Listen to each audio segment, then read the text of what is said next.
Adik-adik, sini Bapak akan menjelaskan tentang sejarah kemerdekaan kebangsaan bangsa Indonesia. Sebelum memulai materi kita, ada baiknya kita berdoa. Berdoa dimulai. Berdoa selesai. Sebelum masuk ke materi yang kita akan belajar adalah sejarah kemerdekaan bangsa Indonesia.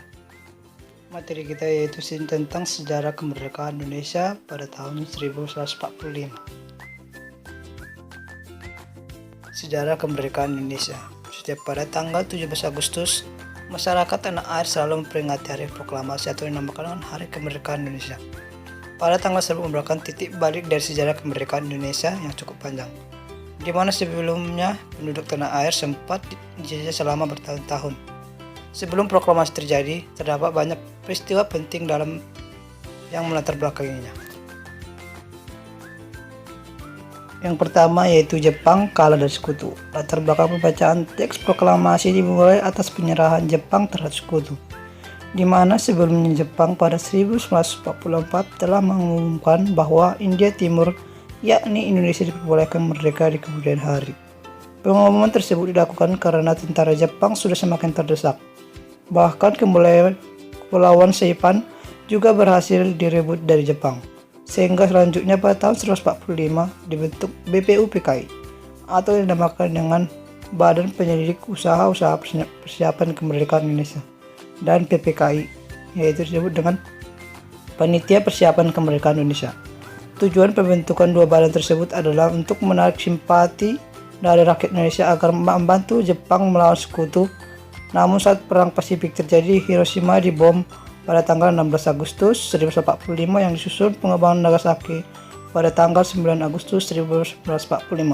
Peristiwa tersebut membuat sekitar 14.000 penduduk Jepang menjadi korban dan akhirnya mereka mengakui kekalahan dari sekutu. Akhir dari peristiwa itu yaitu Jepang berjanji memberikan kemerdekaan pada tanggal 24 Agustus 1945 untuk Indonesia. Yang kedua yaitu pro kontra proklamasi pada persetubuhan Rengas Dengklok. Selanjutnya pada resmi langsungnya dari Pegangsaan Timur Jakarta pada tanggal 15 Agustus 1945 yang dihadiri oleh Johor Nur, Subianto Harmansyah, Syahrul Saleh, Kusnor Wikana, Margono, dan Subiandio. Hasil rapat yang dipimpin oleh Syahrul Saleh tersebut memutuskan bahwa kemerdekaan Indonesia tidak harus menggantungkan pada pihak lain dan merupakan hak rakyat. Meskipun keputusan rapat yang menjadi bagian sejarah kemerdekaan Indonesia itu telah disampaikan pada Soekarno-Hatta, mereka tetap bersikeras dengan pendirinya, yaitu proklamasi harus langsung melalui PPKI. Sehingga pada akhirnya golongan muda membawa Soekarno-Hatta ke Rengas Dengklok, salah satu daerah Kabupaten Karawang. Pilihan mau membawa Soekarno-Hatta keluar Jakarta untuk menjauhkan mereka dari pengaruh Jepang. Pengamanan Soekarno-Hatta ke Rengas Dengklok dibantu dengan perlengkapan tentara peta. Rengas Dengklok sendiri dipilih karena terletak strategis dan terpencil sehingga tentara peta bisa mengawasi setiap langkah tentara Jepang. Tiga yaitu perumusan serta pengesahan teks proklamasi. Terjadinya peristiwa Rengas Dengklok membuat jalan pikiran Soekarno-Hatta berubah. Pada akhirnya menyetujui agar proklamasi kemerdekaan harus segera dibacakan. Setelah kembali ke Jakarta, mereka menuju kediaman Laksana Maeda untuk melaksanakan perumusan teks proklamasi. Rumah Laksana Maeda dipilih menjadi bagian dari sejarah kemerdekaan Indonesia karena Maeda merupakan kepala kantor perhubungan angkatan laut yang aman dari ancaman Jepang. Pertemuan di kediaman Laksana Maeda yang dihadiri pula oleh Soekarno, M. Deya, dan Mbah Diro dari golongan pemuda. Pada akhirnya berdasarkan pembicaraan antara Insinyur Soekarno dan Muhammad Hatta dan Ahmad Subarjo, mendapatkan perumusan teks proklamasi yang langsung ditulis tangan oleh Soekarno. Naskah tulisan tangan Soekarno ini nantinya mengalami 3 perubahan setelah diketik oleh Setimeli.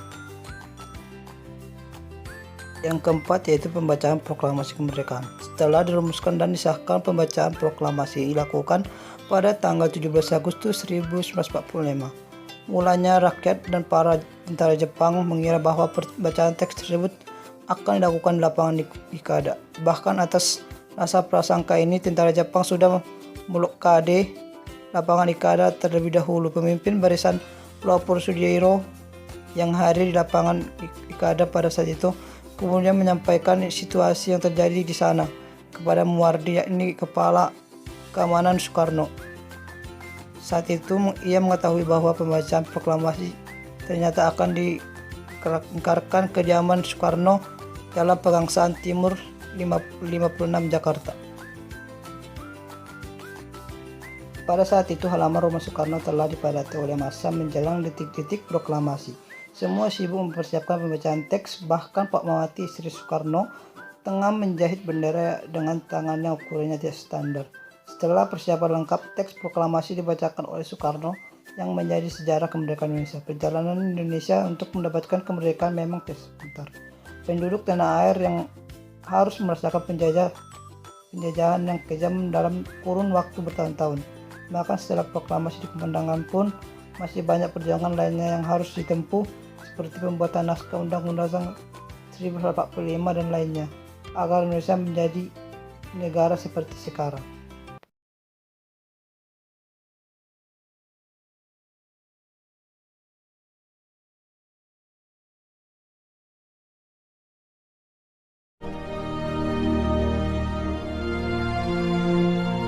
Proklamasi.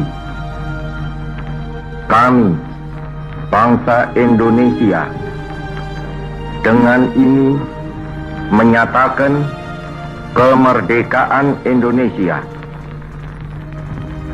Hal-hal yang mengenai pemindahan kekuasaan dan lain-lain diselenggarakan dengan cara saksama dan dalam tempo yang sesingkat-singkatnya.